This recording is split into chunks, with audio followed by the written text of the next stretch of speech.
Hi everyone, my name is Charlie and today I'm inviting you along to spend a day reading with me. Due to the fact that I finished work for Christmas yesterday, I thought that today would be the perfect time to relax and decompress, if that's the word.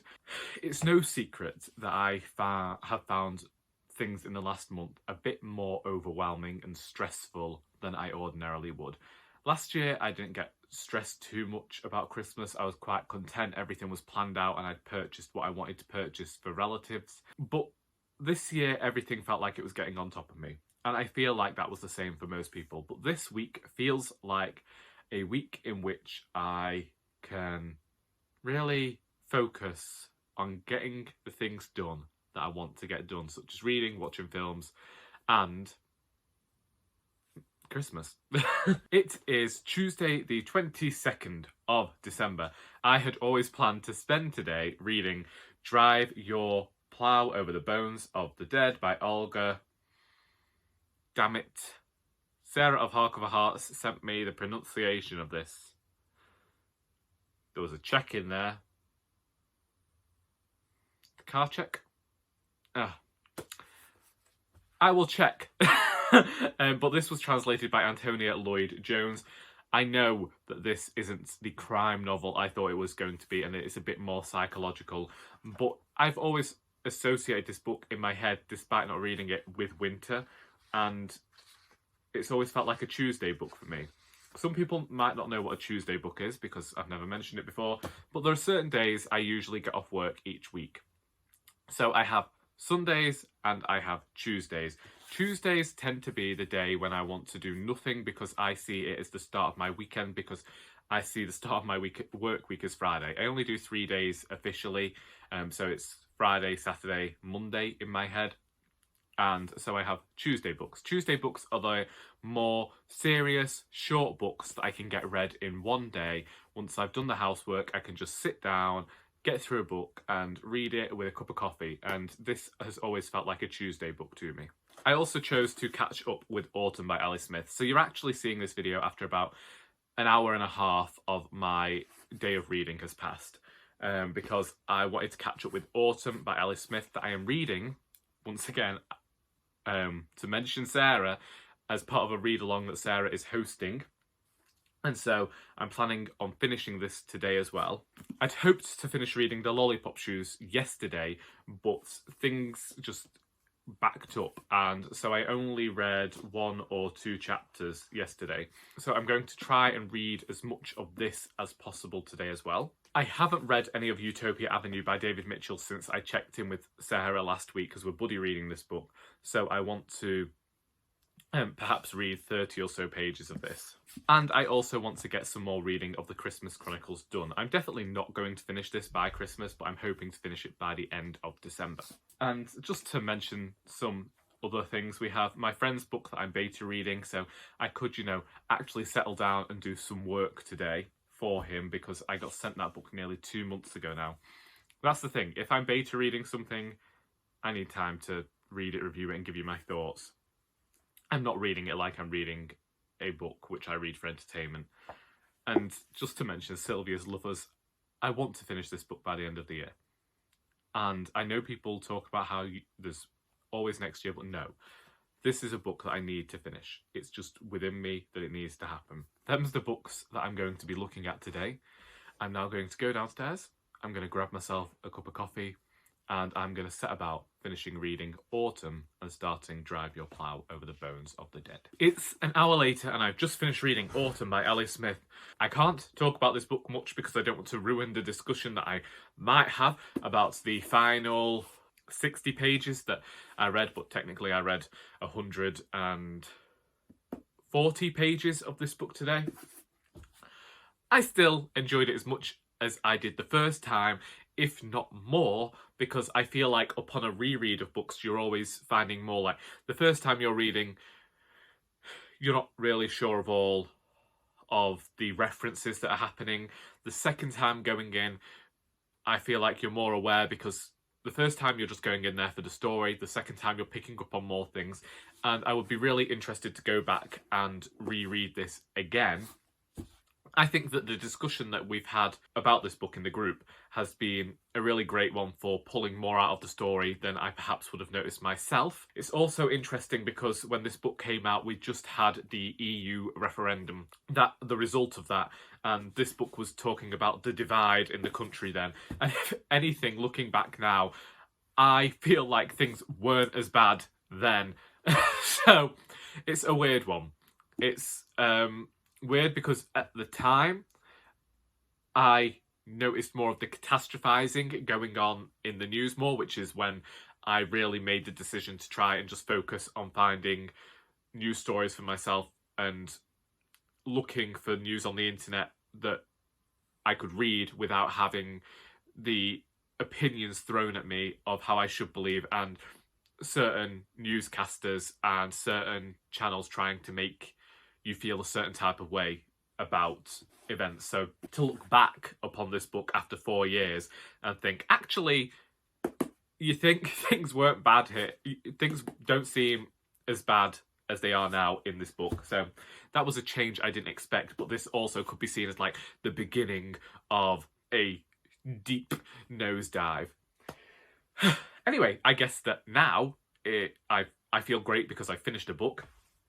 So now I'm going to move on to Drive Your Plow Over the Bones of the Dead and hopefully finish that today. Anyway, I've drank a lot of coffee now. Well, I drank an entire pot of coffee, so I'm mildly wired. Everyone has just left my house again, but that does mean that my sister will be home soon, so I will have to contend with that, and she'll want to watch Netflix, so I might hide away in my room and read. But I finished a book, and I'm feeling really successful having done that. I put my hat down somewhere and I can't find it, so anyway, you'll have to deal with, like, what's going on with the hair. Anyway, this isn't a Tuesday book. This is a book to be read slowly and to ponder over. I'm only 2 chapters in, and I can tell that as soon as I started reading this, I saw some similarities with both myself and my grandmother, the dead one. Even my Auntie Hilda. All people who tend to keep themselves to themselves, but also think a lot and examine the world. And saying that, I'm not sure whether my Auntie Hilda was like that, but my Auntie Hilda definitely stayed home, and my Nana Alice was definitely the type of person to kind of pick at the neck curtains. In the first chapter of this book, we have an older lady discovering that her neighbour has died, and immediately we have these events that have her pondering about how one doesn't really know your neighbour so much. And whilst not a lot has happened so far, there has been a lot of not just introspection, but also a lot of thought and questioning the reality, really, and questioning how the world works. Definitely sorry, I've just found a sock in my pocket. It's definitely the right time of year for me to be reading this book. It's definitely a book that I'm glad to be reading on a day when I don't have anything else to do, but to allow myself to be fully immersed in the story. But I definitely did not expect it to be as slow and ponderous a read as it has turned out to be. Therefore, I'm not sure I'm going to read the entire thing today, because I would like to allow myself the time to fully appreciate the book. It might be a book that takes me 2 days. We'll see how much I get through today. Today I've done some housework and I've also eaten, so in those moments I have been listening to Carpe Jugulum by Terry Pratchett, and it's nothing like that I can really write home about, really. I'm enjoying it. Terry Pratchett is hilarious, and this book, I'm finding that the last few books, Terry Pratchett really seems to be at the top of his game, and I'm appreciative of that. This is one of the witches' stories in which they are faced by vampires, and Agnes Nitt is one of the only people who is able to ignore their glamours. It's one of those books that seems to be an allegory for women's position in society and how women are ignored or discussed as witches. There's talk of class and that sort of thing in here, and Terry Pratchett makes jokes that also seem to poke holes in things, so I am always happy to see that.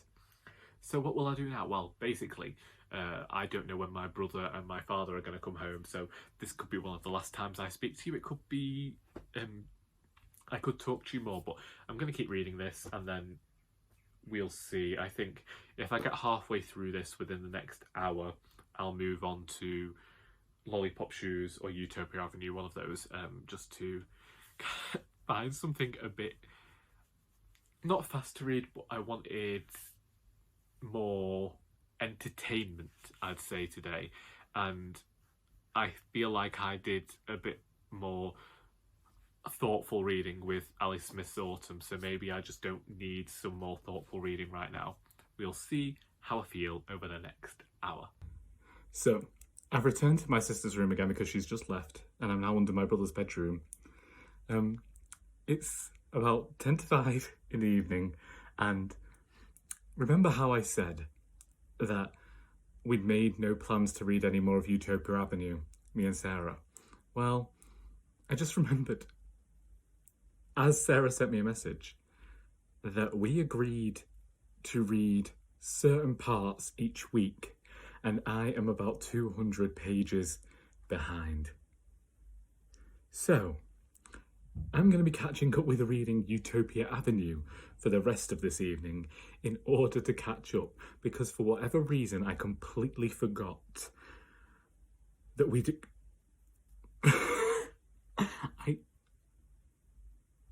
I did not expect this. I honestly believed that we hadn't planned anything, and now I have been a terrible buddy reader, and like, oh my goodness. It's fine because it's a fast book to read, so it's only like an hour and a half's reading. But yeah, this is like a really public apology to Sarah because it just completely slipped my mind that we had actually agreed that we were going to check in and have read the next part today. So yeah, sorry Sarah. Forget drive your plow over the bones of the dead. Today I'm now going to be reading the bits of Utopia Avenue I said I'd read. It's been one more hour and I have read another 100 pages of Utopia Avenue, which means I have 100 more to read before I am caught up and ready to chat to Sarah. I still can't believe that I did this, but it is me, and it just marks December as being one of those months where I become exceptionally forgetful. If anyone has seen the TV show White Heat that came out years ago now, then this does remind me of that a lot. I think that David Mitchell manages to evoke time really well.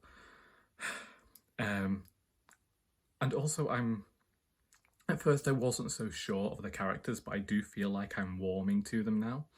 There's still something quite masculine about the entire narrative that I have begun to associate with Mitchell. I should also say that I was buddy reading Drive Your Plow Over the Dones. Brother's moving now. Let him move. I should also say he's moving a lot. That... Is he going to stop creaking? Probably not. I was buddy reading Drive Your Plow Over the Bones of the Dead with Dane of Dane Reads. Just to mention another booktuber here. Yeah, I think he's finished it, and I haven't. So, whilst my brother's banging around, I'm going to disappear again.